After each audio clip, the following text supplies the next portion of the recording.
Hi, good evening. My name is Laurin Baker, and I'm a part of the RN-BSN program at Midwestern State University. I'm a registered nurse, and I will be presenting my capstone presentation. And it is titled Instrumental Births, Ways that Second Stage Pushing Positions Can Impact Birthing Outcomes. I am a labor and delivery nurse, and this is inspired by my time and my experiences as a nurse in the past 10 months. The objectives of this presentation is you'll be able to understand and be able to discuss reasonings for different birthing positions, comprehending complications associated with assisted vaginal deliveries, and be able to advocate for change in birthing processes. The problem statement. So the PICA question is, in women in their second stage of labor, how does encouragement of birthing in other positions compared to birthing in lithotomy affect the incidence of instrumental births? So instrumental births are births that physicians feel the need to utilize other tools such as a vacuum or a forceps. They will engage onto the baby's head and help them be born. And the most common pushing position is lithotomy position. So the numbers for assisted vaginal deliveries or instrumental deliveries is in the United Kingdom. These kinds of deliveries equate to around 10% to 15%. In a research study completed at the Jimma University Medical Center in southwest Ethiopia, found that the prevalence of operative vaginal deliveries or vaginal deliveries with the assistance of the forceps or vacuums is 10.3%. Now, why are those such an issue? So, assisted deliveries with the use of forceps and vacuums can be prevented, and they can be unnecessary interventions that the mom and baby don't need. Some things that can happen with these assisted deliveries, some complications include perineal trauma, episiotomies with extension, cervical tears, and neonatal intensive care unit admissions were among some of the most common complications from these deliveries. Using birthing positions to prevent these unnecessary interventions and complications is key to quality improvement. As a labor and delivery nurse, many may not know that we are performing the majority of the pushing, the position changes during labor, the position changes during pushing, and we want to be able to advocate for these patients to have this safe delivery, have as little interventions as possible for the safety of mom and baby. And where this stems from is that this can be a patient advocacy issue. Now, when I was discussing this topic with my expert, she even said that depending on the physician or the midwife or the provider, her pushing positions or birthing positions would be limited.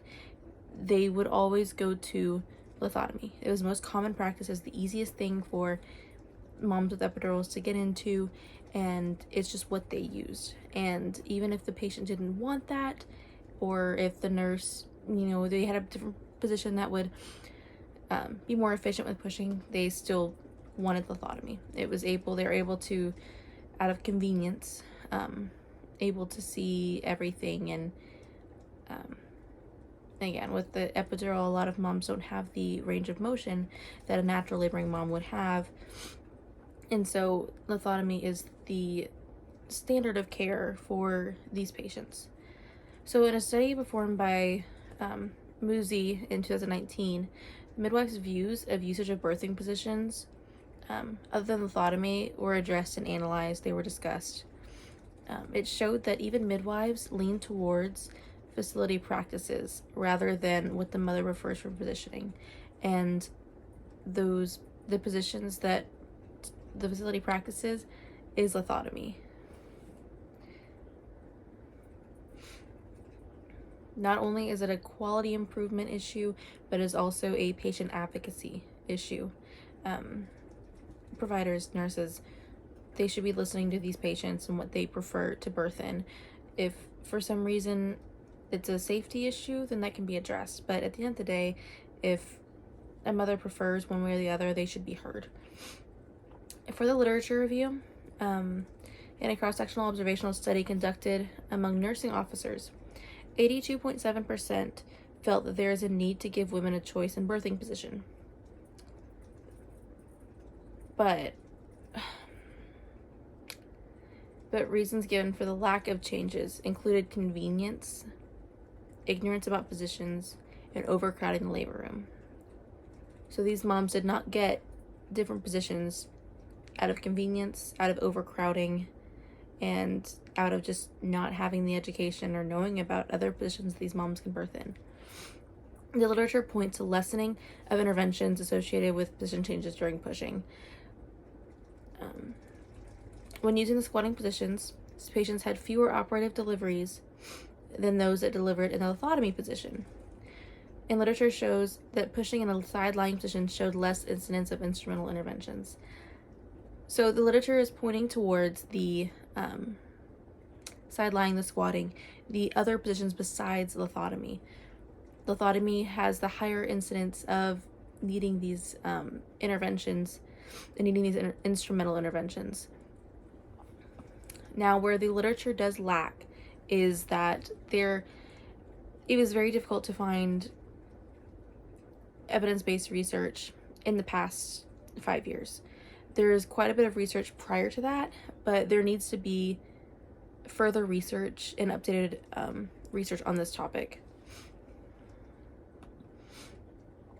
So the proposal plan includes mandatory education sessions. This includes staff. This includes our nurses, the physicians, the midwives. Mandatory education sessions on position changes, the research, the evidence that shows that lithotomy is the standard, but doesn't mean it's the best way that providers can go around things. The nurses, managers, and quality improvement leaders and physicians are stakeholders in this plan.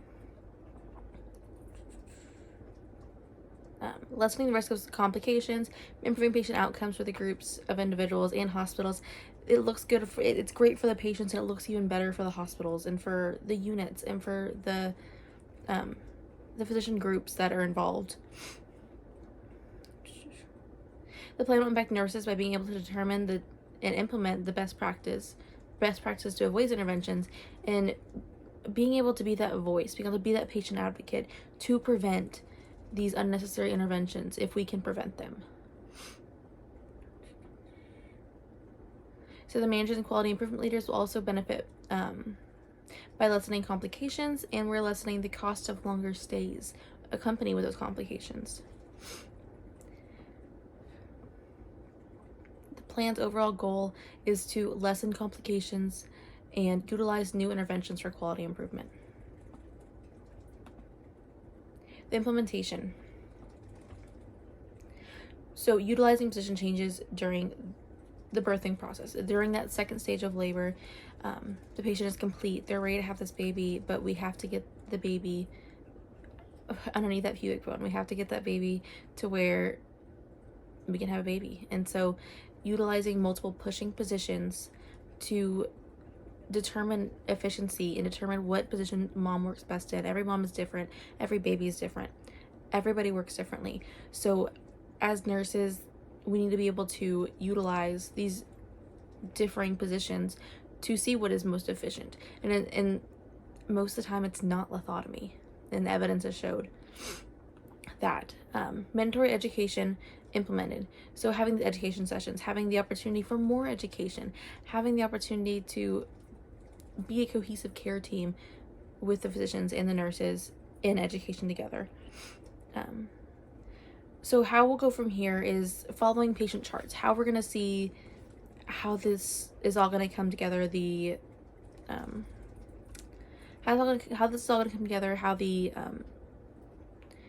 are going to be evaluated at the end, and seeing the change. So there's already in the charting system, there is sections for baby position, and a multitude of other things, including the vacuum and the forceps. If it was successful, if it was unsuccessful. And I think that just adding a little section that has the birthing position. So mom would be lithotomy, side lying, squatting, closed knee, hands and knees, stuff like that. And we would have the options for the different birthing positions, so that way they can be input into the patient's charts. And that way it can be evaluated. So there would be some resistance to change. A lot of the nurses and providers have been around for a very long time. There are providers that have been there 30 plus years. There are providers that have been there only about 5. There's some that had just graduated. So there's a varying stages of these physicians and midwives. And even the nurses, there are older nurses that lithotomy is the way. There's nothing about it. And so I think that there would be resistance to change. Just it's different, it's new, it's more work. It can be more work, so that is going to be difficult to turn around. But with the evidence showing that this is needed, that resistance can be lessened. So we want to create, the whole goal of this is to create a change in the standard of birthing practice. We want to be the catalyst for this change in providing the best care for our patients and being the best place possible for our patients and providing them the best care for them and their baby. Because we don't just have one patient, we have 2. They have the mom and the baby. From the time the mom steps on the unit to the time the mom goes home with this new baby. So lessening those complications will help just to her overall improvement in quality of care while she's with us, and even after she's discharged. We want to improve those first couple days with her baby. So the evaluation. So new charting tab for the deliveries with the birthing positions, like I stated before. We want to provide a survey for nurses for the patient's birthing positions, any assistive device used, and complications.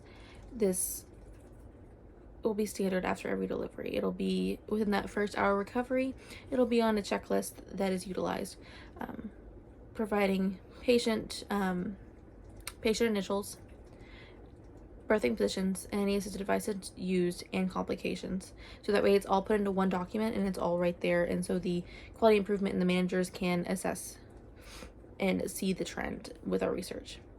Data evaluation will show the product efficiency. It'll show that with these different birthing positions, that less instrumental births can be performed and less complications will ensue. So the dissemination. I plan to contact the Association of Women's Health, Obstetric, and Neonatal Nurses for presentation opportunities. With information and evidence obtained, publication will be pursued with the results of the project. Labor and delivery expert explain the incidents in her career. So whenever I discuss this with my expert, Jay Herndon, BSN RN, she has been a labor and delivery nurse for 14 years. She's been in a variety of different places in different settings, and when she was in her rural hospital setting, there would be more patients coming in natural. And so with these natural patients, or people that don't have epidurals, people that don't have the pain medication on board, they're able to freely roam around, freely move, have a say in their positions.